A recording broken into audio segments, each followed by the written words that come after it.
I value graduating. Like that's because that takes you from being a level of high school into being a level of college. It takes you on to the next level.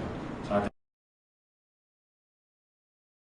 think Mr. Harrison, I think he probably made the greatest impact in my life because he was more like the teacher that stuck with me and like helped me through every stage, and he did whatever he could to make sure that I would be successful. And he still to this day is trying to help me be successful. So I think that's probably. I think teachers could probably relate to students more, and I'll probably help them because like a lot of older teachers, they're not really like the work that they give. It makes students not really interested in what they're teaching and like the lessons and being in school.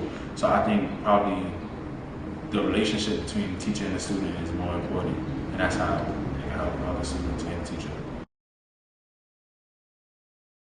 I think education, period. Education is not really related to some people, like certain people. So I think like the way certain lessons are taught, or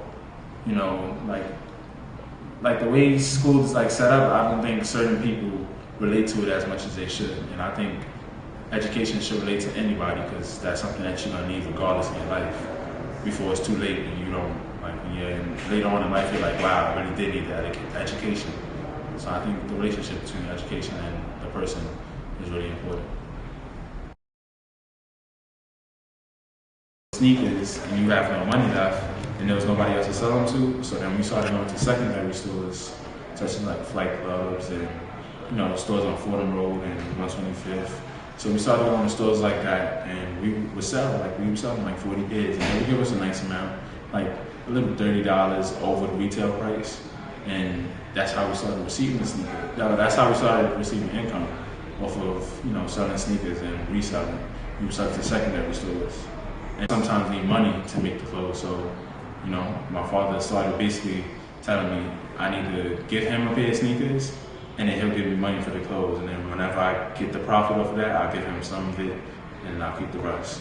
So then basically, like it clicked in my head one day that it was basically me pawning sneakers. So after I realized like, wow, I'm pawning my sneakers, and like it seemed sort of unfair at the time, but then it like this is the outcome. Like I realized like you can make like it's a billion other kids in the world that are probably gonna pawn their sneakers. So then like we passed this space on like at the beginning of this year, and we was just thinking like, wow, what if we live here? Like now we got storage space and it's a nice amount of room, and then it was like, why don't we make a store here where people can pawn their sneakers and sell their sneakers and do like this is the central sneaker spot in the whole New York City.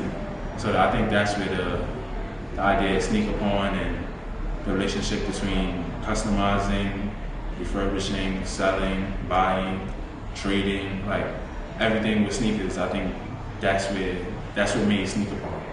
Chase sneakers and I'm at sneaker pawn, and you're watching young faces smiling.